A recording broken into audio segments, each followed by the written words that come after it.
Taong 2005, sinimulan din sa taong ito ang elementary level at ang pagpapatayo ng bagong gusali ng Limay Community School.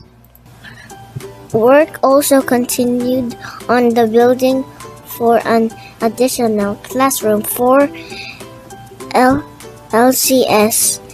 In 2010, it was the first year of graduation of grades 6 at LCS.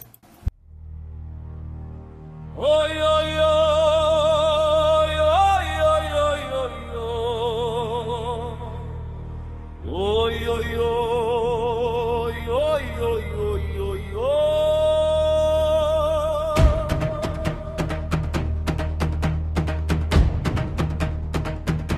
Taong 2010, LCS ay nagdiwang.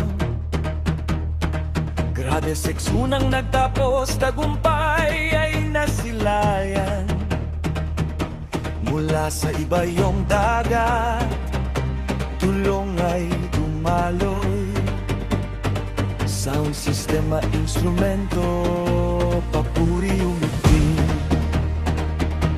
Taong 2011, Pastor Modesto Balingit nagbalik. Kasama si Jacune sa Ethel Pantig, Iglesia'y inayos. Jacune sa Imelda Ambrosio, Koro'y umala.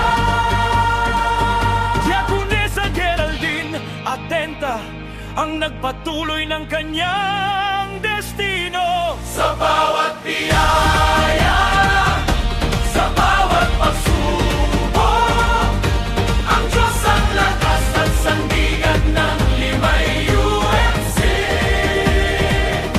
Pagkakaisa't pananampalataya, patuloy na umaabang, modernisasyon at pailago ang sigaw ng iglesia. Taong 2015, faith journey isinilang. Bagong tipan binasa, pananampalataya'y tumibay. Torey giniba, bagong simbahan sisibol. Si Jacune sa Jedi Garcia, sa koro ay nanguna.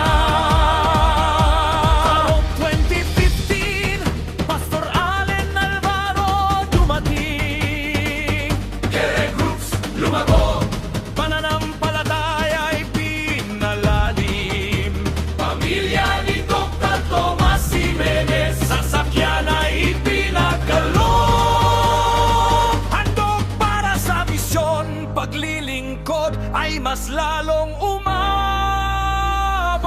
Sa bawat biyaya, sa bawat pagsubok, ang Diyos ang lakas at sandigan ng Limay UMC. Pagkakaisang pananampalataya, patuloy na umabaw, modernisasyon at paglago ang sigaw ng iglesia. Taong 2017, simbahan ay naitatag sa pangunguna ni D.S. Marlon de los Reyes. Nagbalik si Pastor Misael de los Reyes, kasama si Jacune sa Elaine Kalayag, Kantatay, si